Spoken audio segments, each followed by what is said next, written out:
আমি এখনো তাকে চাচ্ছু ডাকি, সাকিব আঙ্কেল ডাকি।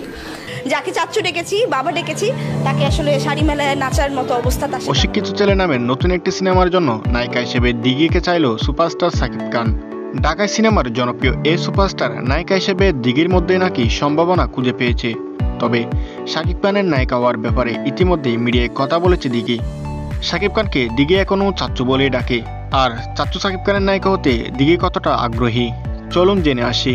এর আগেও সাকিব খানের সাথে জড়িয়ে বিভিন্ন সময় আলোচনায় এসেছিল দিঘি।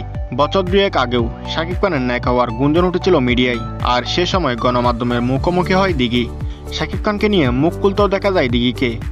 সাকিব খানের নায়িকা হতে চাইছে কিনা দিঘি, এমন প্রশ্নের জবাবে দিঘি জানাই, সাকিব খানের সাথে ছোটবেলায় শিশু শিল্পী হিসেবে কাজ করেছি, ওনার সাথে চাচা বাতিজির সম্পর্ক, তাই সাকিব খানের নায়িকা হওয়ার কোনো চান্স নেই জানায় দিঘি। তবে অন্য কোনো চরিত্র পেলে অবশ্যই সাকিব খানের সিনেমায় অভিনয় করবে দিঘি। দিঘি সে সময় আরও জানাই, সাকিব চাচ্চুর সাথে আমি সবচাইতে বেশি সিনেমায় কাজ করেছি, তাই সাকিব খানকে এখনও চাচ্চু বলেই ডাকি। আর যাই করি চাচ্চুর সাথে তো রোমান্স করতে পারবো না। দিঘি সে সময় সাকিব খানকে নিয়ে আরও বলে, সাকিব খানের সবচাইতে বড় ভক্ত আমি, নিয়মিত তার সিনেমা দেখি। আমার বাবা সাকিব খানের সাথে অনেক সিনেমায় কাজ করেছে, আমরা ঘরে বসে সাকিব খানের সিনেমা দেখি। তাছাড়াও দিঘির বাবা মা চায় না দিঘি সাকিব খানের নায়ক হয়ে কাজ করুক।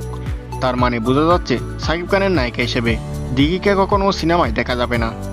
তবে ভবিষ্যতে তারা দুজন এক সিনেমায় কাজ করতেও পারে, কিন্তু ভক্তরা চাচ্ছে দিঘি সাকিব খানের নায়ক হয়ে কাজ করুক, যেমনটা করেছিল নায়িকা পূজা শেরি। দিঘির মতো পূজা শেরিও সাকিব খানের সিনেমায় শিশু শিল্পী হিসাবে অভিনয় করেছিল, বড় হয়ে আবার সাকিব খানের নায়িকাও হয়েছে পূজা শেরি। সাকিব খানের নায়িকা হয়ে অভিনয় করা পূজা শেরির সেই সিনেমাটির নাম গলুই।